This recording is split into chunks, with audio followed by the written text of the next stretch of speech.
गोटे दुखद घटनाक्रम आमर 5 तारिख दिन संध्या बेले जड़े नाबालिका आसिक आम बीएनपुर थाना अभियोग कले सांगे सेक्सुअली असल्ट होपर से 5 जन ना एलिगेशन कले घटनाटा 3 तारिख घटना 3 तारिख दिन से जो ठिया होते नुआ बस स्टाण पाखे जड़े चिन्हा परिचित गोटे पिला जे कि मेजर सी आसी सागे कथबार्ता हो गोटे रूम को लेकिन जाइला से रूम में किसी पानी किसी मिसेक जहाँद्वारा सी सेमी कनसीयस हो पड़े तापर 4-5 जन से गोटे बॉयज हॉस्टल थी से 4-5 जन जो सांगतार थे से पिलार से सेक्सुअली असल्ट कले पाखापाखि प्राय 2-3 घंटा आपर जो होश आसला से पिला बहुत धमकेला कि क्या किसी कहवा दरकार नहीं निजपुर पाखे छाड़ी देता से बापा फोन करके सागर कंटाक्ट एस्टाब्लीश करते से छाड़देला घर को नहीं जाते 5 तारिख 2 दिन पर 5 तारिख दिन आमको आसी कम्प्लेन देते तो आम इमिडिएटली गोटे केस रजिस्टर कर 376D आम इनक्वारी आरंभ करूँ बर्तमान सुधा पाखापाखि 5 जन इंक्लूडिंग मेन एक्यूज जी नहीं कि जाइला मोटरसाइकल से जो बैचलर्स हॉस्टल को ताको आम अरेस्ट करूँ तार 4 जन सहयोगी धरा पड़ते बर्तमान आम से अरेस्ट करूँ फरवर्ड करूँ बर्तमान झीर भी मजिस्ट्रेट आगे बयान रेकर्ड हो जाको ना भी कहते बर्तमान एमाने भी जो पिला माने धरा पड़ते से भी कन्फेस कर दुष्कर्म कर तेणु बर्तमान इन्वेस्टिगेशन आम आउ कार इनवॉल्वमेंट आम तदंत करुचु बर्तमान जो 5 जन अरेस्ट होती आम फरवर्ड कर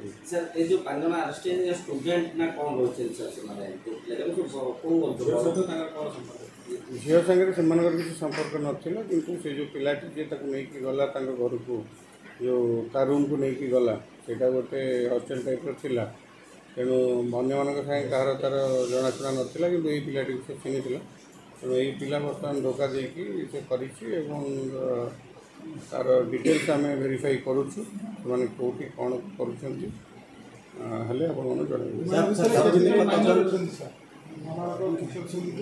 नहीं जो मैंने एक्यूज अच्छे नाबालक ना किंतु जी विक्टिम होती नाबालिका 17 वर्ष बयस तेणु बर्तमान आमर पोक्सो एक्ट केस बर्तमान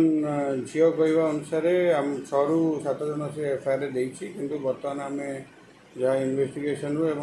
मजिस्ट्रेट बयान पाक जहाँ जमापड़ी बर्तमान 6 जन टोटाल अच्छा समस्त को आम धरती बर्तमान वेरीफाई चली 5 जन धरा पड़ती अन्य कार इनवॉल्वमेंट आम वेरीफाई करुचु झील को भी पचरा पचि चली बर्तमान सी भल अच्छा किसी असुविधा नहीं स्टेबल अच्छा बर्तमान मजिस्ट्रेट पाखे बयान भी रेकर्ड है मेडिकल से ठीक है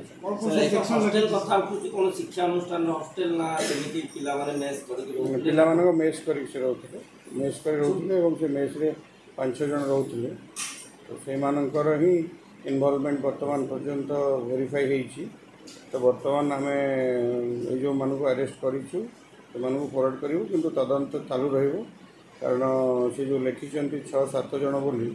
आउ कार जदि कम्प्लिसिटी अच्छी इनवॉल्वमेंट अच्छी आम वेरीफाई कर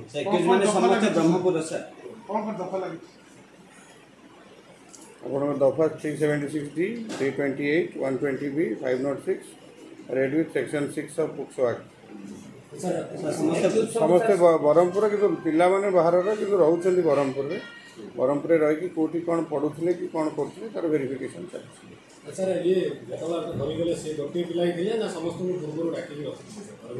ना से गोटे पिला नहीं गला नहीं गला घरे जो से देखिले कि यहाँ गोटे बैचलर्स रूम बोली से पचारा झील से कहले ठीक अच्छे तुम ये कोल्ड ड्रिंक पीऊ था मो माँ को डाकिक डाकिक जाऊँ कहीकि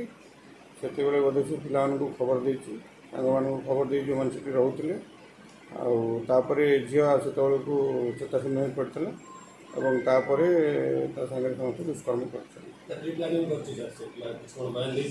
ଯେହେତୁ ସମସ୍ତେ ଅଟକ ରହିଛନ୍ତି କିଛି ଷଡ଼ଯନ୍ତ୍ର ଆଗରୁ ଯୋଜନା କରିଥିଲେ ସାର୍ ନା ଆଗରୁ ସେମିତି ଯୋଜନା ତ ଜଣାପଡ଼ୁନାହିଁ, ସେଇଟା ଗୋଟେ ସ୍ପର ଅଫ୍ ଦି ମୋମେଣ୍ଟରେ ହେଇଛି। ସେ ଝିଅଟା ଯାଇଥିଲା ଯେଉଁ ଗୋଟେ ସାଙ୍ଗ ସାଙ୍ଗରେ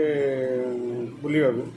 ଏବଂ ସେ ସାଙ୍ଗକୁ ଯେତେବେଳେ ତା ବାପା ଡାକିଛନ୍ତି ସେ ପଳେଇ ଯାଇଛି ଏବଂ ଝିଅଟି ଏକା ଠିଆ ହେଇଥିଲା। ଏକା ଠିଆ ହେଇଥିବା ସମୟରେ ସେ ପିଲା ତାକୁ ଦେଖିଛି ଏବଂ ତାକୁ କହିଛି କାହିଁ ଏଠି ଏକାଠି ଠିଆ ହେଇଛି, ମୋ ରୁମ୍କୁ ଚାଲ, ସେଇଠୁ ବାପାଙ୍କୁ ଫୋନ୍ କରିଦେବ, ବାପା ଆସିକି ନେଇଯିବେ। ତେଣୁ ଝିଅଟା ଆଗରୁ ପରିଚିତ ଥିଲା, ପିଲା ସାଙ୍ଗରେ ପରିଚିତ ଥିଲା, ତେଣୁ ପଳେଇଛି, ଯାଇଛି ଏବଂ ସେଠି ତାକୁ ଗୋଟେ ମୃଦୁ ପାନୀୟରେ କିଛି ମିଶାଇକି ଦେଲା ପରେ ଏଇ ଘଟଣାକ୍ରମରେ ଘଟଣା ଘଟିଛି। ପ୍ରେମ ସମ୍ପର୍କ ଏପର୍ଯ୍ୟନ୍ତ କିଛି ଜଣାପଡ଼ିନାହିଁ, କିନ୍ତୁ ଦୁଇ ଜଣ ପରିଚିତ ଥିଲେ ଏବଂ ଆଗରୁ ବି ଦେଖା ହେଉଥିଲେ। ସମସ୍ତ ଡାକ୍ତରୀ ମାନେ ସରିଗଲାଣି ସାର୍? ସମସ୍ତ ଡାକ୍ତରୀମାନେ ସରି ଆମେ ତାଙ୍କର କନଫ୍ୟୁସନ୍ ନେଇ ମେଜିଷ୍ଟ୍ରେଟ୍ ମାଜିଷ୍ଟ୍ରେଟ୍ଙ୍କ ଆଗରେ ଝିଅର ବୟାନ ରେକର୍ଡ଼ ହେଇଛି ଏବଂ ସେଥିରୁ ପ୍ରାଇମା ଫେସି ଏଭିଡେନ୍ସ ଆସିଲା ପରେ ଆମେ 5 ଜଣଙ୍କୁ ଆରେଷ୍ଟ କରିଛୁ।